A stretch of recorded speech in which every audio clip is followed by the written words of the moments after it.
Tell me, how can I say that when a Nigerian comes to Kenya, is coming to take my job? No, that's an engineer coming to do engineering. I don't do engineering. I'm a producer. I'll still be doing my job. If a producer comes from Zambia or Ghana, he's coming to do his part.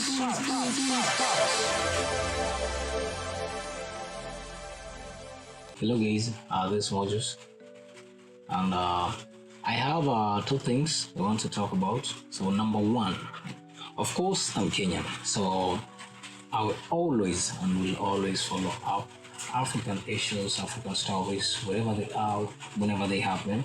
So this week I'm focusing on South Africa. There's a lot going on down there. So apparently they have been chasing fellow Africans, those that are not South African. Yes, you get me right. South Africans who are Africans are chasing non-South Africans, and they call them illegal immigrants. Of course, there's a issue of cleansing your land or protecting your land.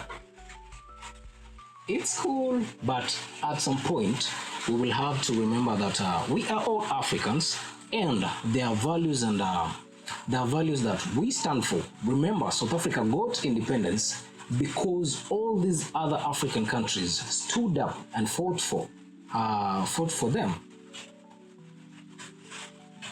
The xenophobia thing that was happening, it's actually still happening. Yes, it's actually still happening. You can imagine South Africa has another country within it that even South Africans, they themselves, the indigenous people of South Africa, the blacks, cannot go to that city. I'm talking about Cape, whatever.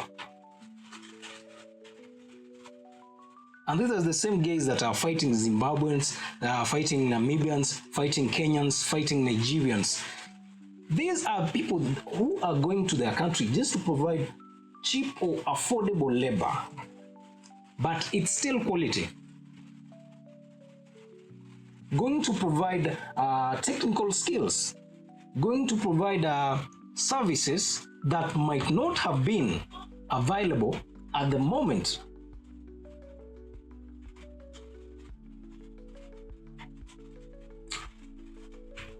I wonder what goes through the president's mind, because you can't tell me your people are fighting other people while they are also still in other people's countries. We have a lot of South Africans in Kenya, a lot of South Africans in Nigeria with businesses, others working, others are students. What message are you sending? This whole movement, Operation Dudula, what message are you sending to other African countries or nations? I believe they might be right by a certain percentage, but it can't be above 2%. No. No wonder they don't vote. They don't vote Malema, because Malema believes in true Africanism. You can't be fighting your fellow Africans while the whites are leading you. They are controlling you in your own country while you fight your fellow Africans. It's so sad. It's so sad, man. Operation Dudula is the worst movement I've ever seen. Where are they when they should be acting right now? Their city is being taken over. Their city has been, it has already been taken over, because they can no longer visit their own city without passports, without visas. I heard they are constructing their own constitution over there. It's an old white city. You people are jokers. You are joking a lot, and this will backfire in your faces. in the near future, trust me, you will need each and every African that you've chased from your country to come and fight for you, and they won't be available. Trust me, they won't be available, because as of now, if you've been keen, each and every African country is facing at least let me say, like, all African countries, if they don't have a Gen Z revolutions, there's corruption or there's terrorism going on. So by the time these people will come and now say, we took this city, but it has become small. We want another city. We want to now take over Pretoria. My friend, these same South Africans will come crying and begging Africans, other Africans, that they just to come and help or intervene. But we will not. We will not, because remember, last week there was a case that a young child died because of the Dudula officers, the vigilante, barred the mother from entering the clinic. Another case of a mother going to get I think it was a giving birth. Yes, it was giving birth. These guys barred the woman from entering the clinic, and she had to get a C-section. She bled death. Yes, she bled death.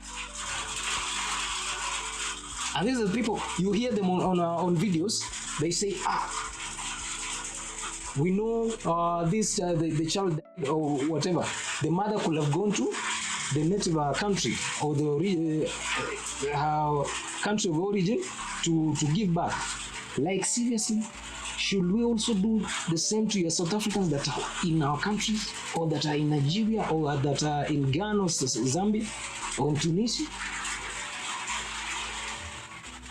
Wake up before it's too late, South Africans. Wake up. Wake up before it's too late. Because when time comes, South Africans, wake up before it's too late to... Should I do a piano educating you? Telling you what will happen if you continue with that.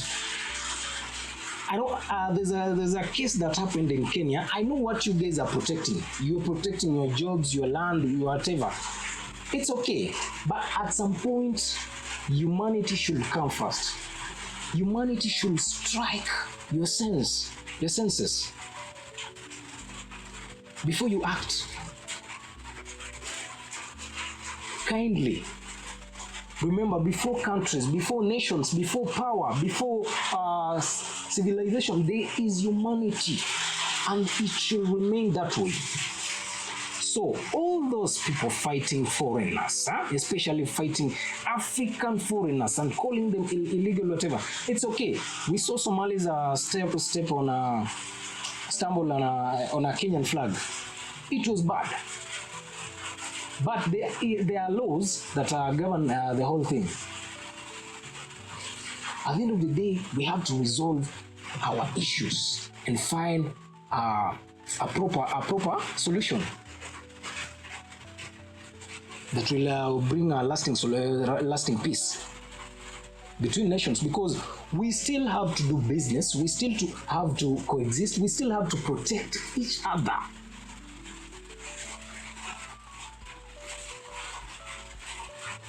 We still need each other, trust me. The colonizers are, as of now, eyeing Africa because over there the resources are done. Their resources are depleted. They don't have the resources that they got from Africa anymore. Be it those that were in Burkina Faso or in Mali, they have been chased away. So they are looking for ways of coming back. And if we start showing rifts, we start showing signs of conflict between us, that's just a simple way of letting them back in. Because they just come, oh, okay, Nigeria is fighting South Africa. Let us come and support South Africa. Let us come and support Nigeria. But in return, we get this. We get oil. Or if they are in South Africa, we get gold. That's just a simple way of bringing these people back. And it's not good. Please, let us look beyond our egos and whatever. There's more to this that people don't know. Those officers in government facilitating those movements that are chasing fellow like African immigrants, kindly stop whatever you're doing, because in 10 or 5 years to come, you are the same people that will be crying that your families have been chased from your own city, your own indigenous city. Yes, you'll be chased and there's nothing you will do. There's nothing you will do because you are empowering your fellow people to chase people that are working. Because tell me, how can I say that when a Nigerian comes to Kenya, is coming to take my job? No, that's an engineer coming to do engineering. I don't do engineering. I'm a producer. I'll still be doing my job. If a producer comes from Zambia or Ghana, he's coming to do his part. The cake is big. You can't finish it. That's why there's always this theory of sharing the cake. You can't eat a cake alone. It won't be sweet. So dear Africans, dear other nations all around the world, we've seen our Middle East countries still face the same. We are seeing now Muslims all around the world, especially in Europe, claiming they want to take over Europe. That is not good. Those people accommodated you in their country. Respect their laws. Live as by the laws, their laws. Don't try to control who welcomed you within their borders. You are within their jurisdiction. Abide by their laws. That's just the better way of living with each other. So each and every person all around the world doing whatever, anything that is not right, just remember, in 10 or 20 years to come, there will be repercussions. There will be repercussions. So when it happens, do you want to fall on the wrong side or the right side? Ladies and gentlemen, my name is Moses TV, and thank you for subscribing, thank you for watching, thank you for sharing my videos. Let's meet in the next video. Thank you.